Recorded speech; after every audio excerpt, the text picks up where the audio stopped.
For more on the deal, I spoke with Andrew Kuchins, the Director and Senior Fellow of the Russia and Eurasia Program at the Center for Strategic and International Studies, and I asked him what the deal means for Russia.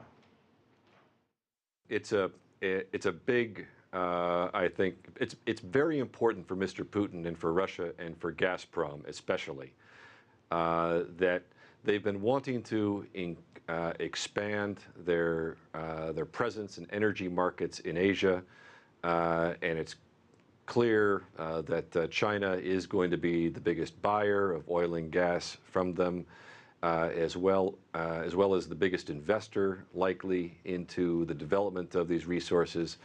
And so it was essential for Moscow and Beijing, Gazprom and CNPC to come to this agreement. And this is something that they've been talking about for at least 10 years.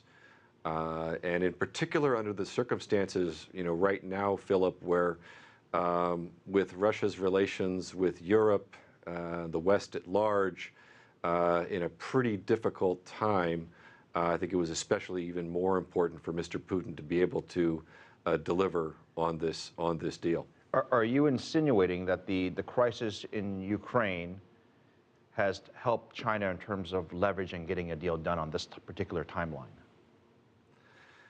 I think it may help on the terms of the deal, Philip, and we don't know exactly at this point the terms of the deal, but certainly it's been true, really for commercial reasons, that China has had the leverage in this negotiation because they're in a position, they're not in a rush.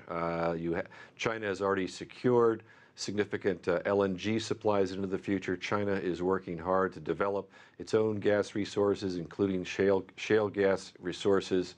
But for Russia to make its energy pivot to Asia, it has to have a significant gas deal with China.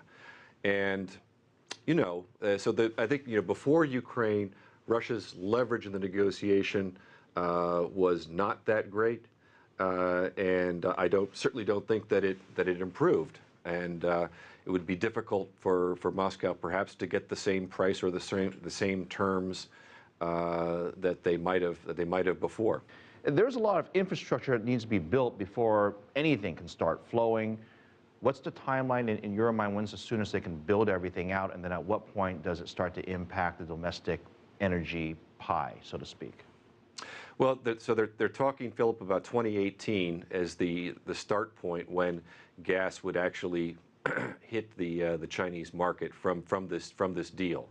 But what remains, at least from what I've seen so far, unclear is, because this will be piped gas, as to who and how is going to be building the pipeline, and those are important aspects of the deal for sure, as you imply with your question. But 2018, about 4 years from now, is the goal. Any political implications to Europe or the U.S. for this deal in light of the geopolitical events? I think especially yesterday when we got the news that the deal was not done yet,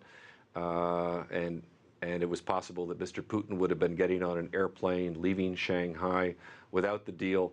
I think there were some really negative kind of public relations for Mr. Putin and his position vis-a-vis Europe and the United States.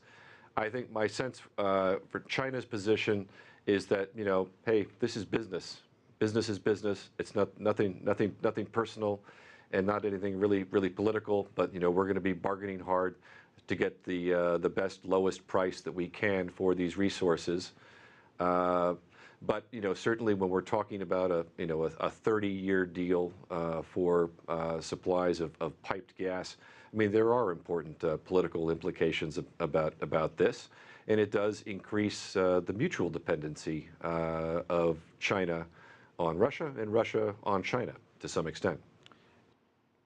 Andrew Kuchins, the Senior Fellow and Director of the Russia and Eurasia Program at the Center for Strategic and International Studies.